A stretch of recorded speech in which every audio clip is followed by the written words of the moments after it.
अल्हम्दुलिल्लाहि वहदहु ला शरीक लहु वस्सलातु वस्सलामु अला मन ला नबिय्य बअदा अम्मा बाद। तहवील क़िबला जो हुक्म ऐं यहूदीन जो एतराज़। सयक़ूलु सुफ़हाउ मिनन नासि मा वल्लाहुम अन क़िबलतिहिम अल्लती कानू अलैहा। ॿिए सिपारे में सभ खां पहिरियां तहवील क़िबला खे बयानु फरमायो आहे। हुज़ूर अकरम सल्लल्लाहु अलैहि वसल्लम मक्के मुकर्रमा खां मदीने मुनव्वरा तशरीफ़ खणी आया तो तक़रीबन 16 या 17 महीननि ताईं पाण करीमन सल्लल्लाहु अलैहि वसल्लम बैतुल मुक़द्दस जे तरफ़ मुँह करे नमाज़ पढ़ंदा रहिया।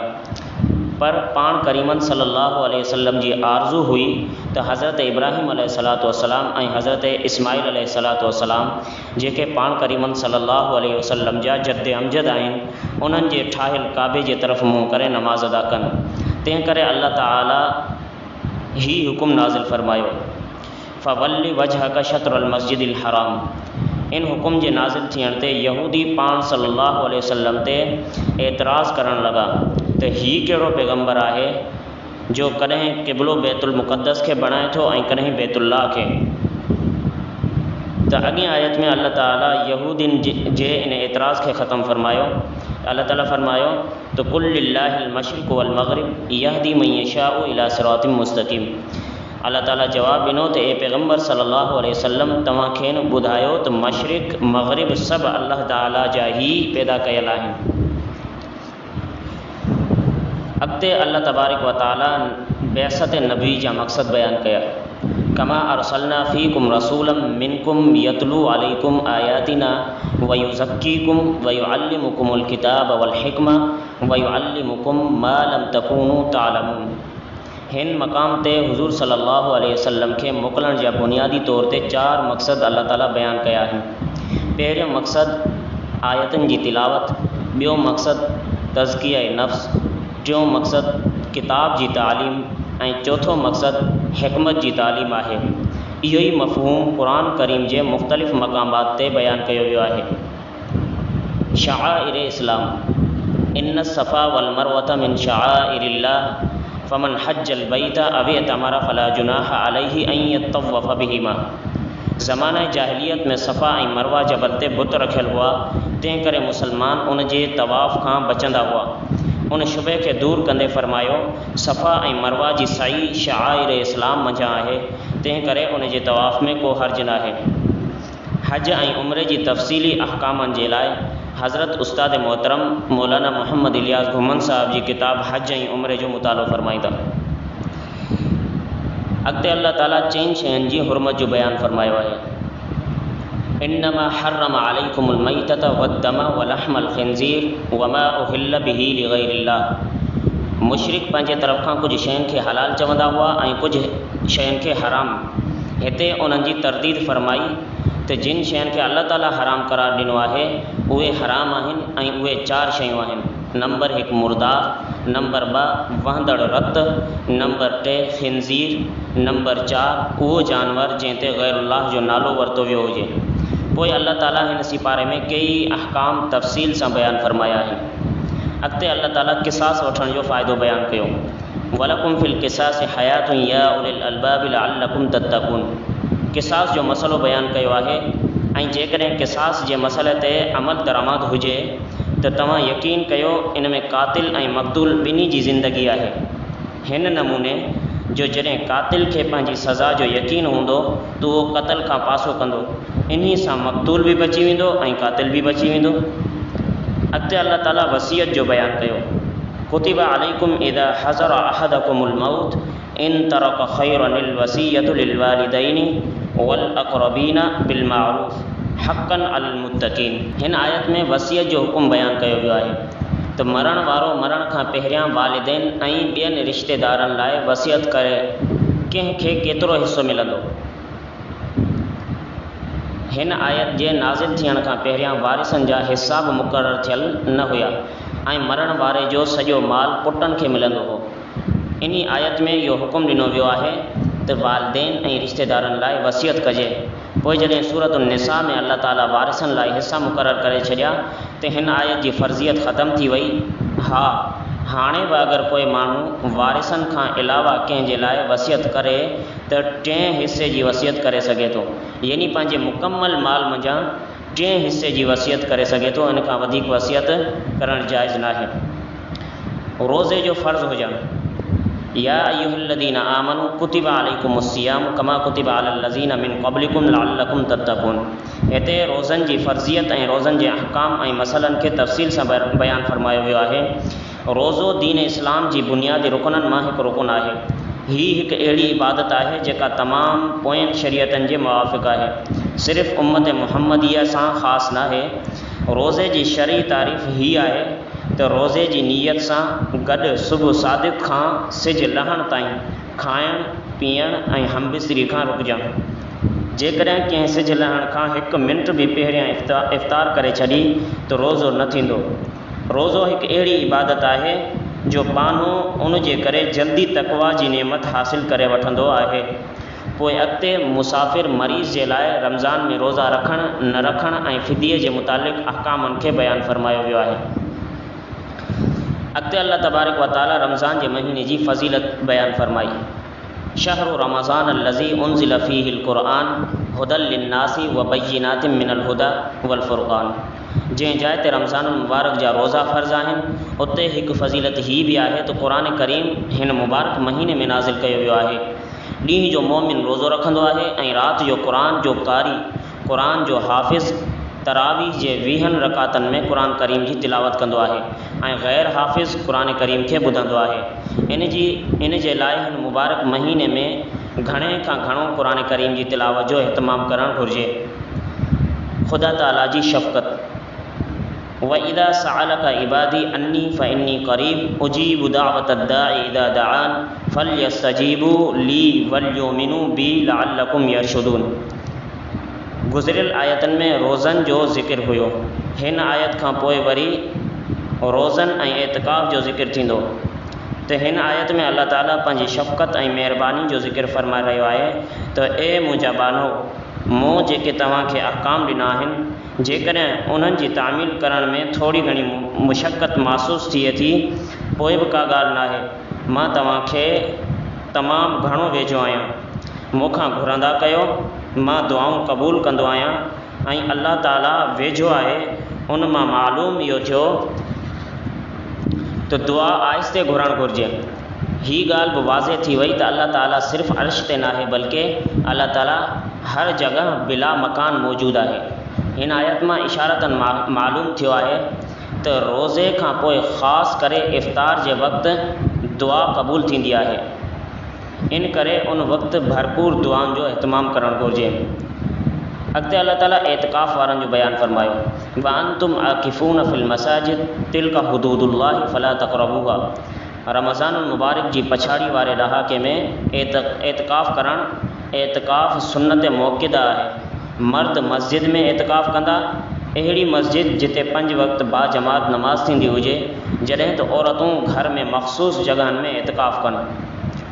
चंड जो फ़ाइदो, यसअलूनका अनिल अहिल्ला कुल हिय मवाक़ीतु लिन्नासि वल हज। चंड सां इस्लामी तारीख़ मालूम थींदी आहे ऐं उन खां अलावा इबादतनि जो पतो पवंदो आहे, यानी हज, रोज़ो ऐं मामलात ऐं मुआहिदे जे इक़रारनामे जो वक़्तु मालूम थींदो आहे। अॻिते अल्लाह ताला जिहाद ऐं क़िताल जो ज़िक्र फ़रमायो, वक़ातिलू फ़ी सबीलिल्लाहि लज़ीना युक़ातिलूनकुम वला तअतदू इन्नल्लाह ला युहिब्बुल मुअतदीन। पोइ जिहाद जे मसइले खे बयानु फ़रमायो त जिहाद फ़र्ज़ आहे ऐं उन जो मक़सदु इलाए कलिमतुल्लाह आहे। जिहाद क़यामत ताईं जारी ऐं सारी रहंदो।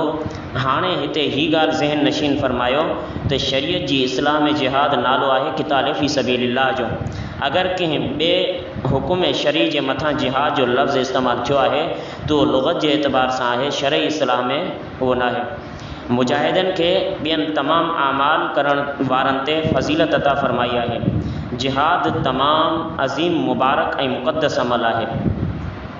अॻिते अल्लाह ताला हज जो बयानु फ़रमायो, अल हज अशहुरुम मालूमात।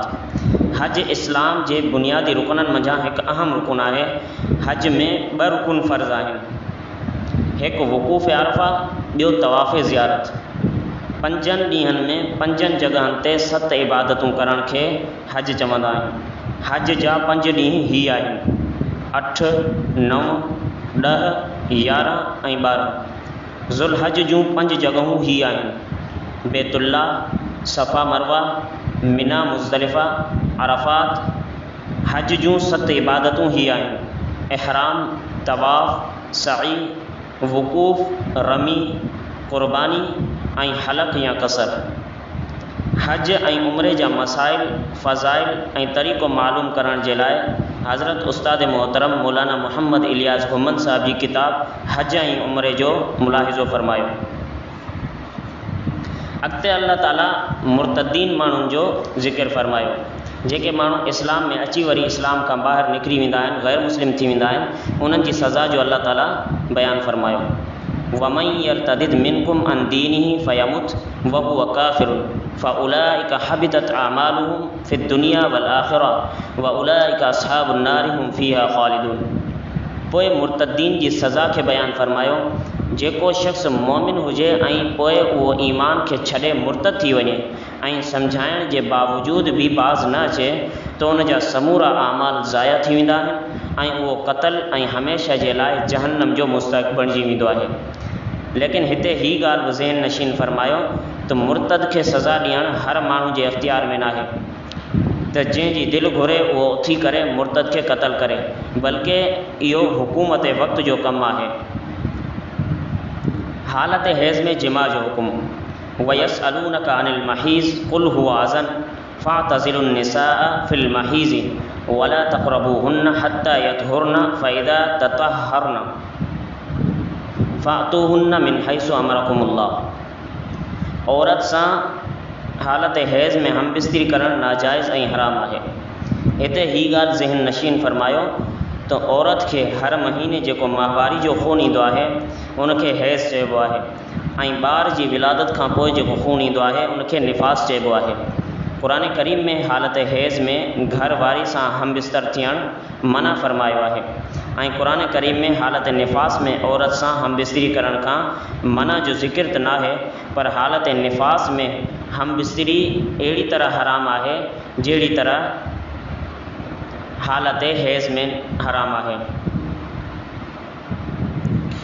हालत निफ़ास में हम बिस्तरी जी हराम हुजण जो ज़िक्र अहादीस में अलॻि आयो आहे ऐं क़ुरान मजीद में हालत हैज़ मथां क़ियास करण सां हालत निफ़ास में भी हम बिस्तरी जी हुरमत समझ में अचे थी। इन जे हराम हुजण जो बुनियादी वजह बयानु फ़रमायो आहे त इहा गंदगी जा ॾींहं आहिनि। हिते हिकु ॿी ॻाल्हि नोट फ़रमायो त औरत निकाह खां बाद मुड़ुस जे लाइ हलाल आहे, लेकिन जहिड़ी तरह हालत हैज़ ऐं हालत निफ़ास में मुड़ुस पंहिंजे घरवारी सां हम बिस्तर नथो करे सघे, अहिड़ी तरह मुड़ुस पंहिंजे घरवारी सां पुठिएं पासे सोबत करणु चाहे त उहो बि नथो करे सघे। पुठिएं पासे सोबत करणु हराम ऐं नाजाइज़ आहे। अॻिते अल्लाह ताला तलाक़ जो बयानु फ़रमायो। अत्तलाक़ु मर्रतान फ़इम्साकुम बिमारूफ़ औ तसरीहुम बिइहसान। तलाक़ जे मसइले जा तफ़सीलात बयानु फ़रमाया आहिनि। तलाक़ जे मसइले में ज़हन नशीन फ़रमायो त हिकु तलाक़ ॾींदो त हिकु, ॿ तलाक़ ॾींदो त ॿ, टे तलाक़ूं ॾींदो त टे तलाक़ूं वाक़िअ थींदियूं ऐं जेकॾहिं हिक ई मजलिस में अलॻि अलॻि टे तलाक़ूं या हिकु कलमे सां टे तलाक़ूं ॾिनियूं त टई वाक़िअ थी वेंदियूं। अॻिते अल्लाह ताला रज़ाअत जो बयानु फ़रमायो। वल वालिदातु युरज़िअन औलादहुन्न हौलैनि कामिलैनि लिमन अरादा ऐं युतिम्म रज़ाअ। पोइ ॿार खे खीर पीआरण जो मसइलो बयानु कयो त 2 सालनि ताईं माइरियूं पंहिंजे ॿारनि खे खीर पीआरनि। इस्लाम खीर पीअंदड़ ॿारनि जे हुक़ूक़ जो बि ख़्यालु रखियो आहे। मुद्दत रिज़ात खे बयानु कयो आहे। रिज़ात जो मुकमल तफ़सील हज़रत उस्ताद मोहतरम मौलाना मोहम्मद इलियास घुमन साहब जी किताब फ़िक़्ह हनफ़ी ते एतिराज़ात जा जवाबात उन जो मुतालो फ़रमाईंदा। अगरि कोई ॿार मुद्दत रज़ात में कंहिं अजनबी औरत जो खीर पी छॾियो त उहो ॿारु उन जी रज़ाई औलाद ऐं उहा औरत उन जी रज़ाई माउ बणिजी वेंदी। जहिड़ी तरह हक़ीक़ी नसब जे करे रिश्ता हराम थी वेंदा आहिनि, अहिड़ी तरह रज़ात जे करे बि रिश्ता हराम थी वेंदा आहिनि। जॾहिं बि अहिड़ी का सूरत पेश अचे त पंहिंजे उलमा खां उन जो तफ़सील मालूम करणु घुरिजे। अॻिते अल्लाह ताला इद्दत जो मसइलो बयानु फ़रमायो। वल्लज़ीना युतवफ़ौन मिनकुम वयज़रूना अज़वाजन यतरब्बसन बिअन्फुसिहिन्न 4 अशहुरिन व अशरा।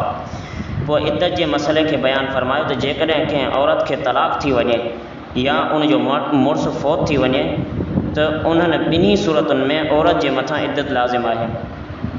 मुतलका आज़ाद औरत जे इद्दत जेकॾहिं उहा हैज़ वारी आहे त 3 हैज़ आहिनि, पर जेकॾहिं कंहिं सबब जे करे हैज़ न ईंदो हुजे त इद्दत 3 महीना आहे।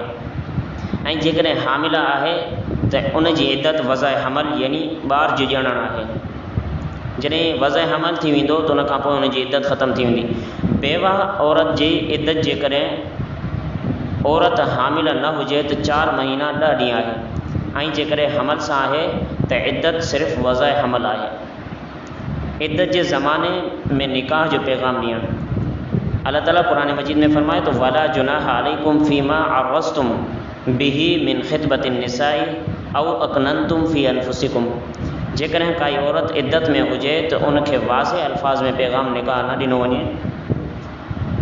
इशारतनि या किनायतनि निकाह जो पैगाम ॾेई सघिजे थो, अलबत्ता उन सां पको वाइदो न कयो वञे। हज़रत तालूत जो ज़िक्र फलम्मा फ़सल तालूत बिल जुनूद। हिन सिपारे जे आख़िर में हक़ जी नुमाइंदगी हज़रत तालूत ऐं बातिल जी नुमाइंदगी जालूत जो वाक़ियो बयानु फ़रमायो आहे। जालूत वटि ताक़त बि हुई, तादाद जी घणाई बि हुई, मुनज़्ज़म फ़ौज बि हुई ऐं हज़रत तालूत वटि ताक़त बि घटि हुई, फ़ौज बि घटि हुई। उन जे बावजूदु अल्लाह ताला उनखे फ़तह अता फ़रमाई। क़ुरान करीम में बाक़ाइदा ज़ाब्तो बयानु फ़रमाए छॾियो, कम मिन फ़ियातिन क़लीलतिन ग़लबत फ़ियातन कसीरतम बिइज़्निल्लाह। त केतिरियूं जमातूं आहिनि जेके ताक़त में कमज़ोर हूंदियूं आहिनि ऐं उन्हनि जो तादाद बि थोरो हूंदो आहे, लेकिन उन्हनि जी फ़रमानबरदारी ऐं इताअत जे करे अल्लाह ताला उन्हनि जी मदद फ़रमाईंदो आहे ऐं पंहिंजी मदद जे ज़रिए उन्हनि खे ग़ालिब फ़रमाए छॾींदो आहे। असांखे अल्लाह ताला जे हिन बयानु फ़रमायल उसूल सां ही ॻाल्हि सम्झ में अचणु घुरिजे त मुसलमान जॾहिं बि कामयाबु थींदा आहिनि उहे सिर्फ़ु मादियत ऐं दुनियावी ताक़त ऐं क़ुव्वतुनि जे बलबूते ते ग़ालिब न थींदा आहिनि, बल्कि उहे अल्लाह ताला जे मथां ईमान भरवसो रखणु ऐं नेक अमालनि जी बुनियाद ते ग़ालिब ईंदा आहिनि। अल्लाह ताला असांखे पंहिंजी ज़ात जे मथां तवक्कल ऐं भरवसो नसीब फ़रमाए। व आख़िरु दावाना अनिल हम्दुलिल्लाहि रब्बिल आलमीन।